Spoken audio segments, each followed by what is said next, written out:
She remembered these verses in Luke 1:27. Hail, thou that art highly favored, the Lord is with thee. Blessed art thou among women. And then in Luke 2:34 and 35, then Simeon blessed them and said to Mary, his mother, this child is destined to cause the falling and rising of many in Israel, and to be a sign that will be spoken against, so that the thoughts of many hearts will be revealed. And a sword will pierce your own soul too. Why? Why? Why? The question pounded in Mary's head. Her son was supposed to take David's throne and rule forever. The angel had called her the most blessed of all women. Was this a blessing? To see her son executed at 33? What of all the prophecies and signs that proved her son was special? She sags against John, her son's best friend. His arm around her did not take away the pain, but it helped a little. This isn't what she expected when the angel first visited her. For 1,000 years, every Jewish girl had secretly dreamed of being mother to Messiah. Then Gabriel had visited her and announced that it was going to happen.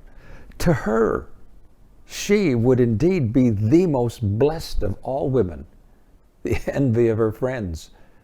She had said yes to the angel. Who wouldn't? But the excitement quickly faded. Her pregnancy became obvious. The townspeople began to talk. She could have handled that, but when her fiancé talked of breaking off the engagement, well, she thought she'd die. Joseph was everything to her. At the last minute, God saved the relationship by giving him a dream that convinced him she was telling the truth. But it was a narrow escape. The angel had said, greetings, you who are highly favored. The Lord is with you.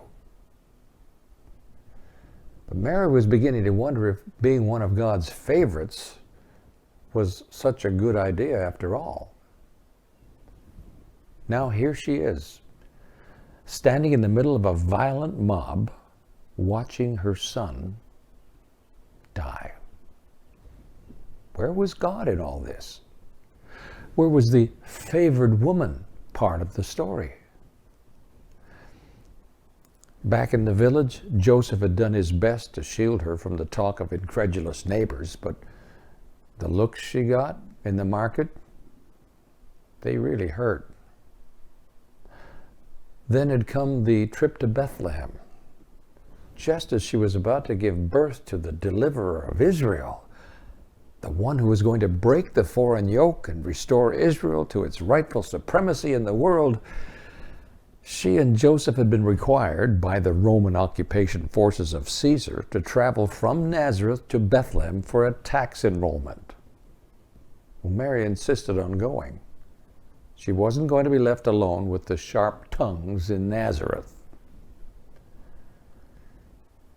She remembered the night Jesus was born. The first cradle for the heir to Israel's throne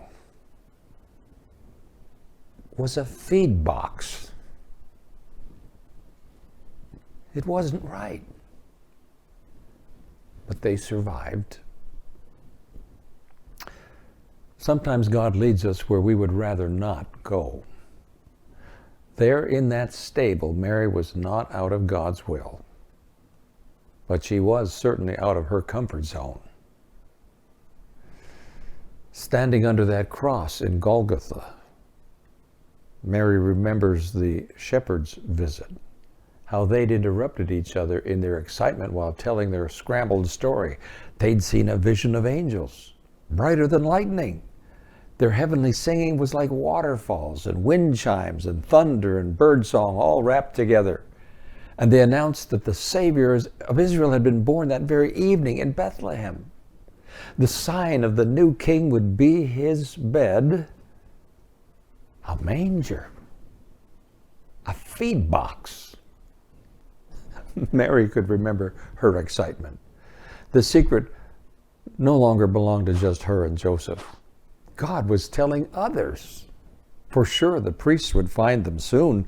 Life would get better. But nothing happened.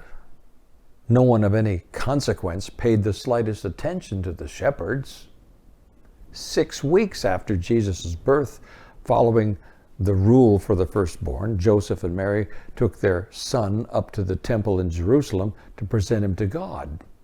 Surely, Mary had thought, here in the great center of worship of the true God, the Messiah would be recognized. But when the Holy Family entered the temple, nothing happened. A priest received their offering of 2 doves and performed the sacrifice. They watched him write Jesus' name on a large scroll, then listened as he droned through a perfunctory blessing. The priest was just finishing when an old man named Simeon approached, his eyes fixed on the baby.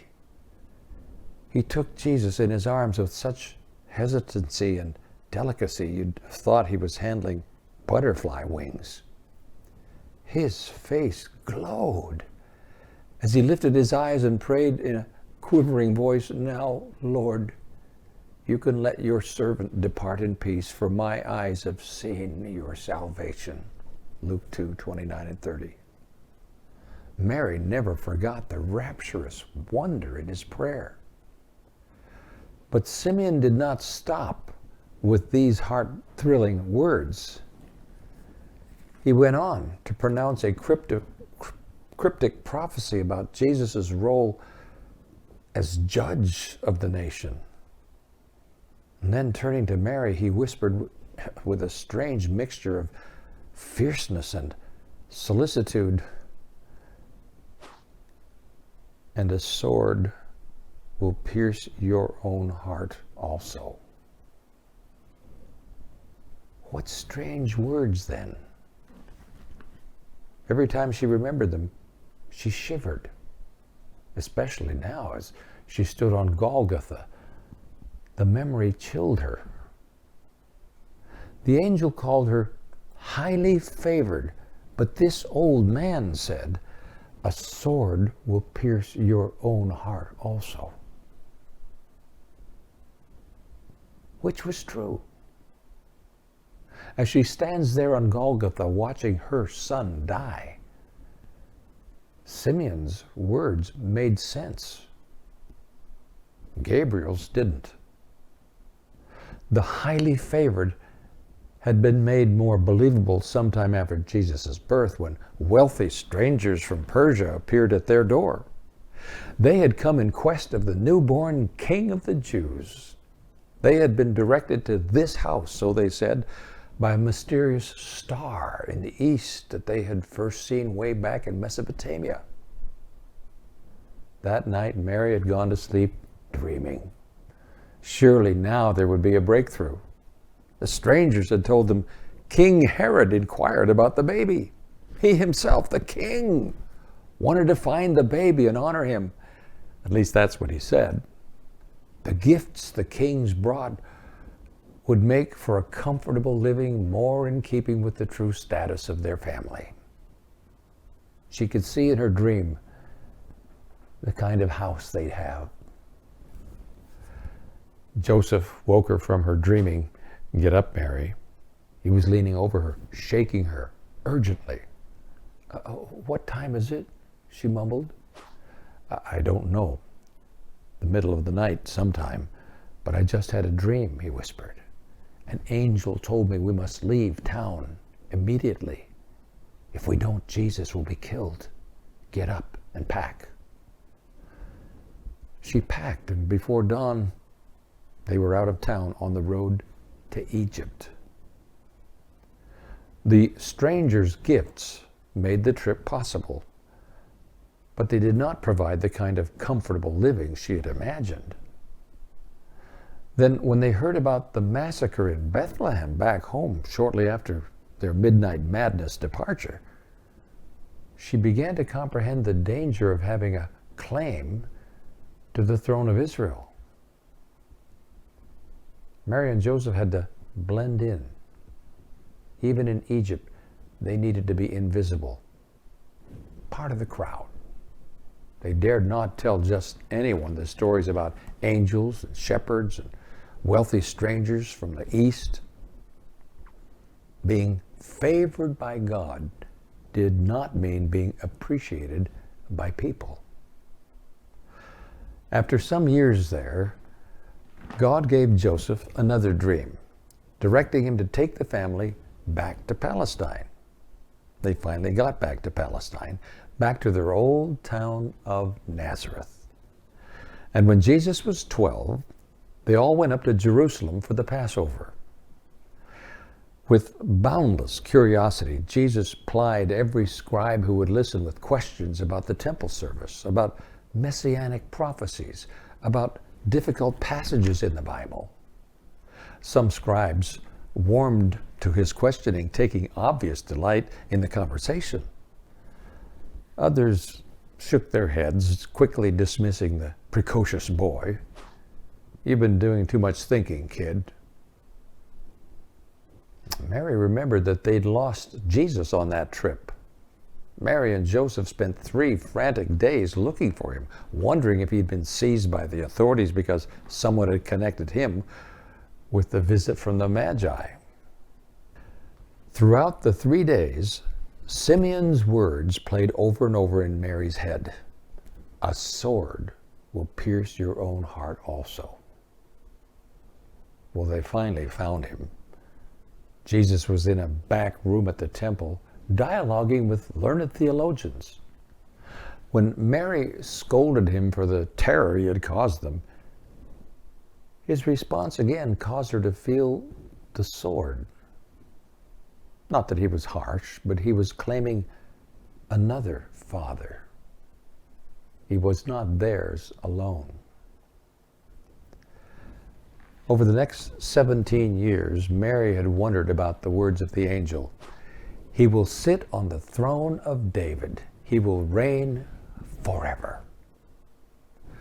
What did his work in Joseph's carpentry shop, carving sickle handles and making wagon wheels, have to do with ruling the nations with a rod of iron? He needed to get out and make a name for himself. Nazareth was too small a town for him. Still, when Jesus announced it was time to leave, it hurt. She depended on him. She would miss him terribly.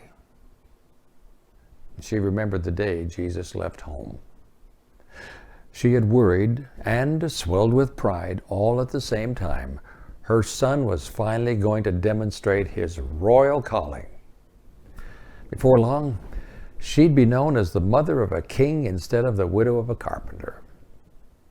He had gone down to the Jordan where his cousin, John the Baptist, was preaching to crowds of thousands about the Messiah who was going to appear at any time.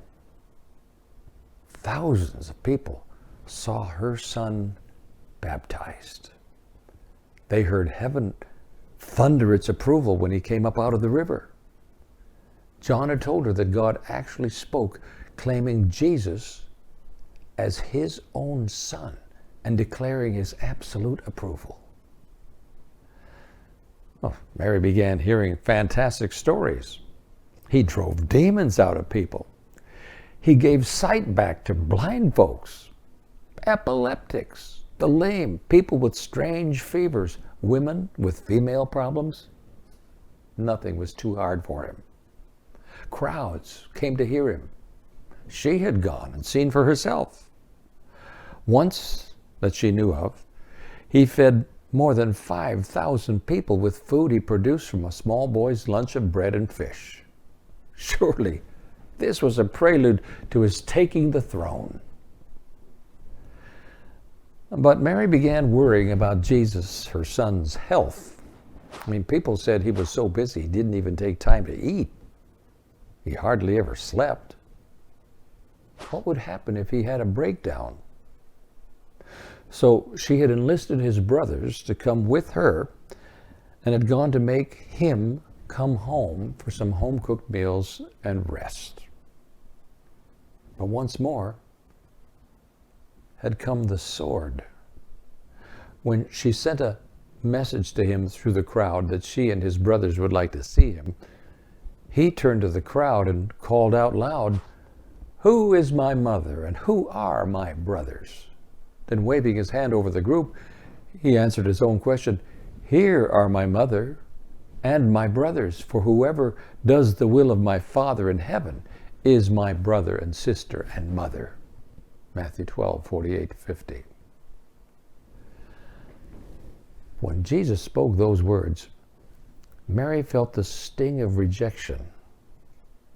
Just as he had in the temple at age 12, he defined their relationship.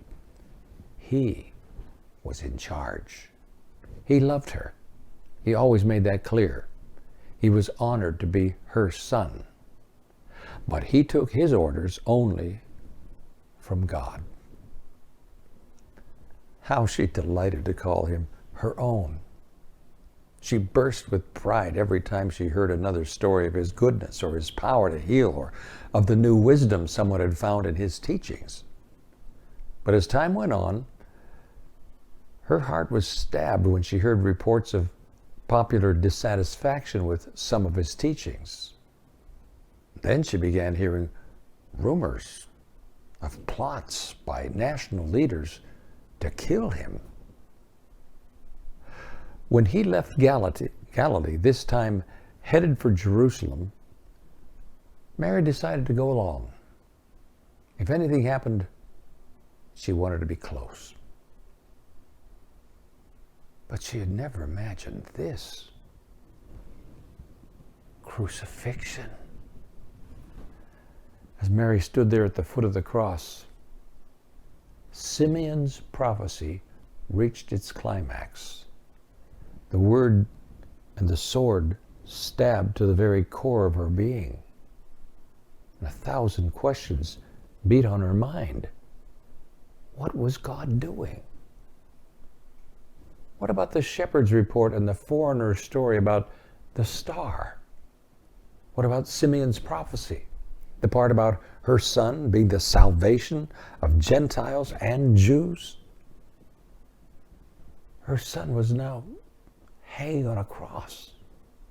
How did that fit with the angel's promise that God would give him the throne of his father David, and he will reign over the house of Jacob forever? His kingdom will never end. Luke 1:32-33.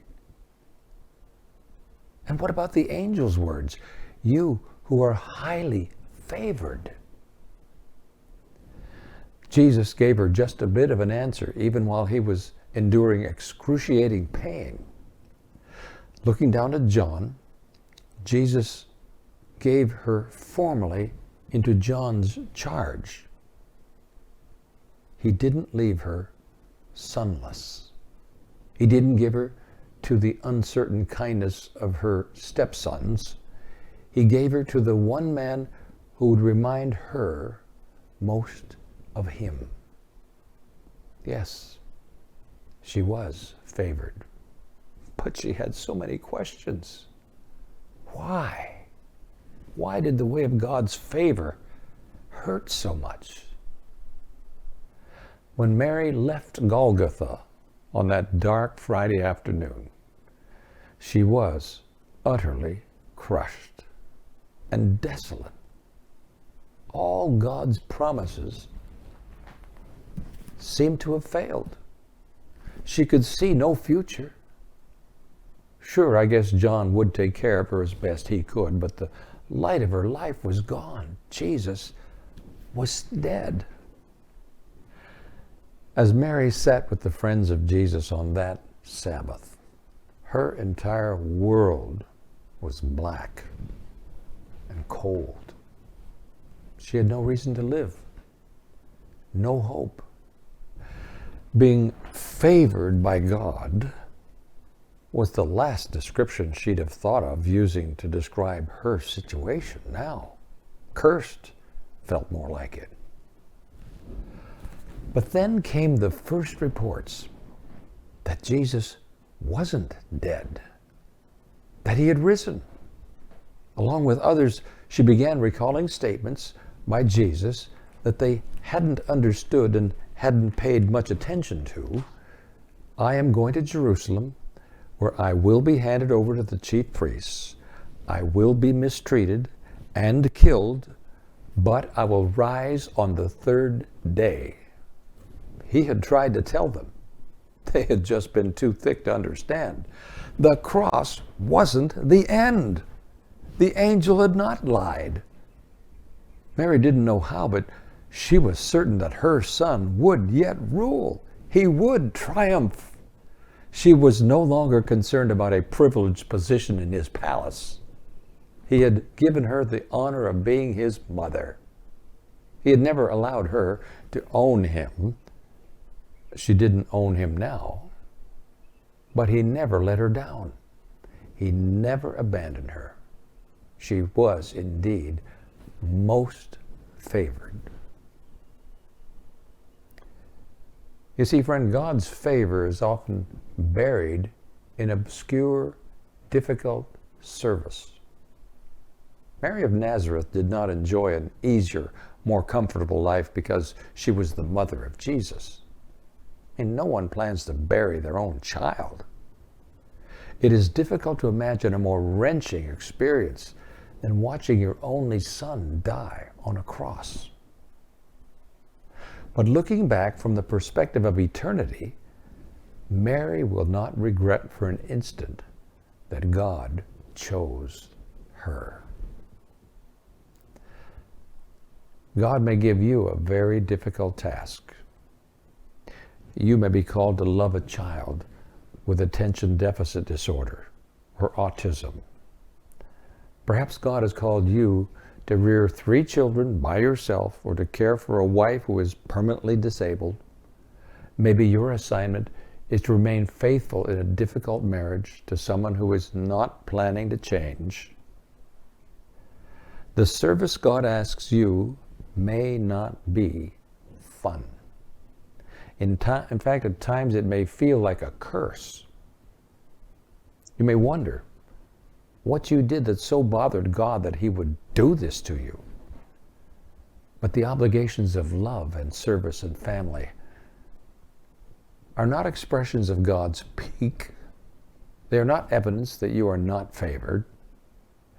Even if it seems there's a sword permanently plunged through your heart, the reality is that God regards you with kindly affection. And painful, difficult service is often proof of his favor. God has a glorious future for you. And if you are faithful, he one day will greet you with the words, "Whatever you did for the lowliest, you did for me." Matthew 25:34. Mary's story in the Bible does not end the Friday of the crucifixion. It does not end on the Sunday of the resurrection. 7 weeks later, on the day of Pentecost, when the mighty power of God swept over the followers of Jesus, Mary was there.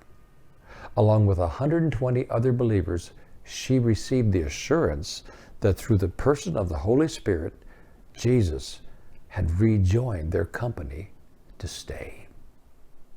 After Pentecost, Mary finally understood Simeon's prophecy. The sword had pierced her. That part was all too plain. But now she understood too his prayer, "Lord, now you can let your servant depart in peace, for I have seen your salvation." Pricked so many times throughout Jesus' life, her soul at Golgotha had been brutally stabbed. But now she saw clearly the salvation of God. Jesus, the God-man, had given her the privilege of being his mother. She had borne him, nursed him, taught him to read. She had watched her son die. She, more vividly than anyone else in the whole world, remembered him. He had been hers. Now, she was his, and he was alive forever. She was indeed favored, blessed above all women.